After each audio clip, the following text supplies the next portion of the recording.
Yes guys, ಎಲ್ಲರಿಗೂ ನಮಸ್ಕಾರ. ಇವತ್ತಿಂದ ನಾವು ಭಾರತದ ಇತಿಹಾಸವನ್ನು ನೋಡೋಣ ಅನ್ನುವಂಥದ್ದು. ಹಾಗಾದರೆ ಇತಿಹಾಸ ನಮ್ಮದು ಎಲ್ಲಿಂದ ಸ್ಟಾರ್ಟ್ ಆಗ್ತೈತಿ ಅಂತಂದರೆ, ಶಿಲಾಯುಗ ಸಂಸ್ಕೃತಿಯಿಂದ ನಮ್ಮ ಇತಿಹಾಸ ಶುರು ಆಗ್ತೈತಿ ಅನ್ನುವಂಥದ್ದು. ಭಾರತದಲ್ಲಿ ಶಿಲಾಯುಗ ಸಂಸ್ಕೃತಿಯನ್ನು ಎಷ್ಟು ತೆರನಾಗಿ ನಾವು ವಿಂಗಡಿಸಿದ್ದೇವೆ ಹಾಗೂ ಅವುಗಳು ಯಾವ್ಯಾವು ಅನ್ನುವಂಥದ್ದು ನೋಡೋಣ ಅನ್ನುವಂಥದ್ದು. ಶಿಲಾಯುಗದೊಳಗೆ ಹಳೆ ಶಿಲಾಯುಗ, ಮಧ್ಯ ಶಿಲಾಯುಗ, ನವಶಿಲಾಯುಗ ಅಂತೇಳಿ 3 ಬರ್ತಾವೆ ಅನ್ನುವಂಥದ್ದು. ನೆಕ್ಸ್ಟ್ ಬರ್ತಕ್ಕಂಥದ್ದು ಚಾಲ್ಕೋ ಅಧಿಕಯುಗ ಅಥವಾ ನೆಕ್ಸ್ಟ್ ಬರ್ತಕ್ಕಂಥದ್ದು ಕಬ್ಬಿನ ಯುಗ ಅನ್ನತಕ್ಕಂಥದ್ದು. ಹಾಗಾದರೆ ಇವುಗಳ ಕಾಲಾವಧಿ ಎಷ್ಟು? ಹಾಗಲ್ಲಿ ಇವುಗಳಲ್ಲಿ ಬಳಸ್ತಕ್ಕಂಥ ಈ ಸಂಸ್ಕೃತಿಗಳಲ್ಲಿ ಬಳಸ್ತಕ್ಕಂಥ ಕಲ್ಲುಗಳ ಏನು, ಅವು ಯಾವ ಸಾಮಗ್ರಿಗಳನ್ನು ಬಳಸ್ತಿದ್ರು ಅನ್ನುವಂಥದ್ದನ್ನು ನಾವು ಈ ವಿಡಿಯೋದಲ್ಲಿ ನೋಡೋಣ ಅನ್ನುವಂಥದ್ದು. ಹಾಗಾದರೆ ಪ್ರಥಮ ಬರ್ತಕ್ಕಂಥದ್ದು ಹಳೆ ಶಿಲಾಯುಗ. ಏನಪ್ಪ ಹಳೆ ಶಿಲಾಯುಗ? ಇದರ ಅವಧಿ ಎಷ್ಟು ಅಂತಂದ್ರೆ ಕ್ರಿಸ್ತಪೂರ್ವ 5000ದಿಂದ 6000ದವರೆಗೆ ಇದರದ ಅವಧಿ ಐತಿ ಅನ್ನುವಂಥದ್ದು. ನೆಕ್ಸ್ಟ್ ಬರ್ತಕ್ಕಂಥದ್ದು ಮಧ್ಯಶಿಲಾಯುಗ. ಇದರದ ಅವಧಿ ಎಷ್ಟೈತೆ ಅಂದ್ರೆ 10,000ದಿಂದ 4,000ವರೆಗೆ ಕ್ರಿಸ್ತಪೂರ್ವ ಐತಿ ಅನ್ನುವಂಥದ್ದು. ನೆಕ್ಸ್ಟ್ ಬರ್ತಕ್ಕಂಥದ್ದು ನವಶಿಲಾಯುಗ. ಇದರ ಅವಧಿ ನೋಡುವಂಥದ್ದಾದ್ರೆ ಕ್ರಿಸ್ತಪೂರ್ವ 6,000ದಿಂದ 1,000ವರೆಗೆ ಬರ್ತೈತಿ ಅನ್ನುವಂಥದ್ದು. ಕ್ರಿಸ್ತಪೂರ್ವದಲ್ಲಿ ಡೇಟ್ಗಳು ಹಿಂದೆ ಹೋಗ್ತಾವು, ಕಡಿಮೆ ಹಾಕೊಂತ ಬರ್ತೈತಿ, ಅದರಲ್ಲೂ ಜಾಸ್ತಿ ಆಗೋಲ್ಲ. ಕ್ರಿಸ್ತ ಪೂರ್ವದಲ್ಲಿ ಕ್ರಿಸ್ತ ಶಕದೊಳಗೆ 1 by 1 ಹೆಚ್ಚಿಗೆ ಹಾಕೊಂತ ಹೋಗ್ತಾವು ಅನ್ನುವಂಥದ್ದು. ನೆಕ್ಸ್ಟ್ ಬರುವಂಥದ್ದು ಚಾಲ್ಕೋ ಅಧಿಕಯುಗ. ಇದರ ಅವಧಿಯನ್ನು ನೋಡುವಂಥದ್ದಾದ್ರೆ ಕ್ರಿಸ್ತಪೂರ್ವ 1800ರಿಂದ 1,000ದವರೆಗೆ ಬರ್ತೈತಿ ಅನ್ನುವಂಥದ್ದು. ನೆಕ್ಸ್ಟ್ ಬರುವಂಥದ್ದು ಕಬ್ಬಿಣದ ಯುಗ.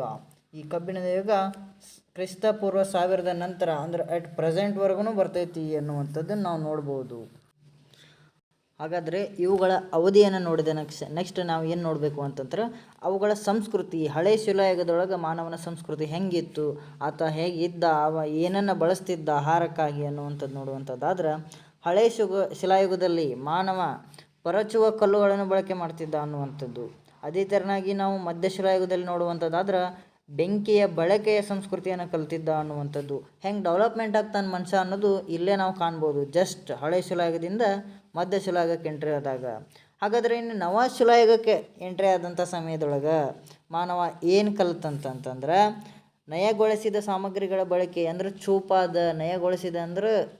ಚೂಪಾದ ಅಂದ್ರೆ ಹರಿತವಾದಂಥ ಸಾಮಗ್ರಿಗಳನ್ನ ಬಳಸುವುದು ಹೆಂಗೆ ಅಂತಕ್ಕಂಥದ್ದನ್ನು ಕಲಿತ ಅನ್ನುವಂಥದ್ದು. ನೆಕ್ಸ್ಟ್ ಬರ್ತಕ್ಕಂಥದ್ದು ಚಾಲ್ಕೋ ಅಧಿಕ ಯುಗ. 1800ರಿಂದ 1000ವರೆಗೆ ಕ್ರಿಸ್ತಪೂರ್ವ ಬರ್ತಕ್ಕಂಥ ಈ ಯುಗದಲ್ಲಿ ಮಾನವ ಪ್ರಥಮವಾಗಿ ತಾಮ್ರದ ಬಳಕೆಯ ಸಂಸ್ಕೃತಿಯನ್ನು ಕಲಿತಾನ ಅಂತಕ್ಕಂಥದ್ದು. ನೆಕ್ಸ್ಟ್ ಬರ್ತಕ್ಕಂಥದ್ದು ಕಬ್ಬಿಣದ ಯುಗ. ಈ ಯುಗದಲ್ಲಿ ಕೃಷಿ ನಮ್ಮ ದೇಶದ ಬೆನ್ನೆಲುಬು. ನಮ್ಮ ದೇಶದ ಅತ್ಯಧಿಕ ಹೆಚ್ಚು ಸಂಸ್ಕೃತಿ, ಅತ್ಯಂತ ಪ್ರಾಚೀನ ಸಂಸ್ಕೃತಿ, ಅತ್ಯಂತ ಹಳೆಯ ಸಂಸ್ಕೃತಿ. ಯಾರ ಮನೆಯಾಗೂ ಕೃಷಿ ಅಂದ್ರೆ ಗೊತ್ತಿಲ್ಲ ಅನ್ನೋಂಗಿಲ್ಲ, ಎಲ್ಲರ ಮನೆಯಾಗೂ ಗೊತ್ತಿರ್ತೈತಿ ಅನ್ನುವಂಥದ್ದು. ಅಂಥ ಯುಗ ಯಾವುದಂದ್ರೆ ಕಬ್ಬಿನ ಯುಗ. ಇಲ್ಲಿ ಕೃಷಿಯ ಮೂಲ ಉದ್ಯೋಗ ಆಗಿಬಿಡ್ತೈತಿ ಅನ್ನುವಂಥದ್ದು. ಅಂದ್ರೆ ಅವರು ಏನು ಮಾಡ್ತಾರೆ, ಪರಚುವ ಕಲ್ಲುಗಳಿಂದ ಬೆಂಕಿಯನ್ನು ಹಚ್ಚಕ್ಕೆ ಟ್ರೈ ಮಾಡ್ತಾರೆ. ನೆಕ್ಸ್ಟ್ ಚೂಪಾದ ಕಲ್ಲುಗಳನ್ನು, ನಯಗೊಳಿಸಿದ ಸಾಮಗ್ರಿಗಳನ್ನ ಬಳಕೆ ತಯಾರು ಮಾಡ್ತಾರೆ. ನೆಕ್ಸ್ಟ್ ತಾಮ್ರದ ಬಳಕೆಯನ್ನು ಸ್ಟಾರ್ಟ್ ಮಾಡ್ತಾರೆ. ನಂತರ ಅವುಗಳಿಂದ ಎಕ್ವಿಪ್ಮೆಂಟ್ಸನ್ನು ರೆಡಿ ಮಾಡಿ ಕೃಷಿ ಹೆಂಗೆ ಮಾಡಬೇಕು ಅಂತಕ್ಕಂಥದ್ದನ್ನು ಕಲ್ತಿದ್ದೇ ಈ ಕಬ್ಬಿಣದ ಯುಗದಲ್ಲಿ ಅನ್ನುವಂಥದ್ದು. ಓಕೆ, ಇದಾದ ತಕ್ಷಣ ಬರ್ತಕ್ಕಂಥದ್ದು ಹಲವಾರು ಪ್ರದೇಶಗಳನ್ನು ಸಂಶೋಧನೆ ಮಾಡಿದರು ಒಂದಿಷ್ಟು ಜನ ಸಂಶೋಧಕರು. ಇದನ್ನ ಎಪಿಗ್ರಫಿ ಡಿಪಾರ್ಟ್ಮೆಂಟ್ ಅಂತ ಇರ್ತೈತೆ, ಅದರೊಳಗೆ ಇದನ್ನು ಸಂಶೋಧಕರು ಇತಿಹಾಸ, ಆರ್ಕಿಯಾಲಜಿ ಅಂತ ಎಪಿಗ್ರಫಿ ಅಂತ 2 ವಿಭಾಗ ಮಾಡ್ತಾರೆ. ಇತಿಹಾಸ ಅಧ್ಯಯನ ಮಾಡಬೇಕಾದ್ರೆ ನೀವು ಹಿಸ್ಟ್ರಿ ಮಾಡಿದ್ರೆ ಎಪಿಗ್ರಫಿ ಮತ್ತು ಆರ್ಕಿಯಾಲಜಿ ಅಂತ ಇರ್ತಾವೆ. ಆರ್ಕಿಯಾಲಜಿಸ್ಟ್ ಏನಿರ್ತಾರಲ್ಲ ಅವ್ರು ಈ ಸಂಶೋಧನೆಗಳನ್ನು ಮಾಡ್ತಾರೆ ಅನ್ನುವಂಥದ್ದು. ಹಾಗಾದ್ರೆ ಫಸ್ಟ್ನೇಕ ಯಾರು ಸಂಶೋಧನೆ ಮಾಡಿದ್ರು ಅಂದರೆ ದಯಾರಾಮ್ ಸಹಾನಿ ಅವರು ಹರಪ್ಪ ಅಂತಕ್ಕಂಥ ಒಂದು ಪ್ರದೇಶವನ್ನು ಸಂಶೋಧನೆ ಮಾಡ್ತಾರೆ. ಹರಪ್ಪ ಅಂತಕ್ಕಂಥ ಒಂದು ಪ್ರದೇಶವನ್ನು 1921ರಲ್ಲಿ ಸಂಶೋಧನೆ ಮಾಡ್ತಾರೆ ಅನ್ನುವಂಥದ್ದು. ಹಾಗಾದ್ರೆ RD ಬ್ಯಾನರ್ಜಿ ಅಂತ ಬರ್ತಾರೆ, ಇವರು ಕೂಡ ಎಪಿಗ್ರಫಿಸ್ಟ್, ಅಂದ್ರೆ ಎಪಿಗ್ರಫಿ ಮಾಡಿರ್ತಾರೆ ಇವರೆಲ್ಲ ಸಂಶೋಧಕರು ಅನ್ನುವಂಥದ್ದು. ಹಾಗಾದರೆ ಇವ್ರು ಏನು ಸಂಶೋಧನೆ ಮಾಡ್ತಾರೆ, ಯಾವ ಪ್ರದೇಶವನ್ನು ಅಂತಂದ್ರೆ ಮೊಹೆಂಜೊದಾರೋ ಪ್ರದೇಶವನ್ನು ಸಂಶೋಧನೆ ಮಾಡ್ತಾರೋ 1922 ಅನ್ನುವಂಥದ್ದು. ಹಾಗಾದ್ರೆ RL ಸ್ನೇಕ್ ಸೂಪ್ ಅಂತಕ್ಕಂಥವ್ರು ಇದನ್ನು ಯಾಕೆ ನಾವು ರಬ್ ಮಾಡ್ಯಾವ ಅಂತಂದ್ರೆ ಇದನ್ನು ಕಮೆಂಟ್ ಮಾಡಿರಿ, ಯಾವ ಒಂದು ಪ್ರದೇಶವನ್ನು ಅವರು ಸಂಶೋಧನೆ ಮಾಡ್ಯಾರು ಅನ್ನುವಂಥದ್ದು. 1927 ಒಳಗೆ ಪ್ರದೇಶವನ್ನು ಅವರು ಸಂಶೋಧನೆ ಮಾಡ್ತಾರೆ. ಹಾಗಾದರೆ ಅದು ಪ್ರದೇಶ ಯಾವುದು ಅಂತ ಕಮೆಂಟ್ ಮಾಡಿರಿ ನೋಡೋಣ ಅನ್ನುವಂಥದ್ದು. ನೆಕ್ಸ್ಟ್ ಬರ್ತಕ್ಕಂಥದ್ದು NG ಮಜುಮ್ದಾರ್ ಅಂತಕ್ಕಂಥವ್ರು. NG ಮಜುಮ್ದಾರ್ ಆಲ್ಮೋಸ್ಟ್ ಎಲ್ಲ ಎಕ್ಸಾಮ್ಗಳಲ್ಲಿ ಇದನ್ನು ಕೇಳೇ ಬಿಟ್ಟಾರು, ನೀವೆಲ್ಲ ನೋಡೇ ಬಿಟ್ರಿ ಇವ್ರ ಹೆಸರು ಅನ್ನುವಂಥದ್ದು. ಹಾಗಾದ್ರೆ ಚಿನ್ಹೋಢೋರ್ ಅಂತಕ್ಕಂಥ ಒಂದು ಪ್ರದೇಶವನ್ನು 1931 ಇವರು ಸಂಶೋಧನೆ ಮಾಡ್ತಾರೆ. ಇವು ಯಾಕೆ ಇಂಪಾರ್ಟೆಂಟ್ ಅಂದ್ರೆ ಇವುಗಳನ್ನು ಕಾಲಾನುಕ್ರಮದಲ್ಲಿ ಕೇಳ್ತಾರೆ ಅನ್ನುವಂಥದ್ದು. ನೆಕ್ಸ್ಟ್ ಬರ್ತಕ್ಕಂಥದ್ದು ವ್ಯಾಟ್ಸ್.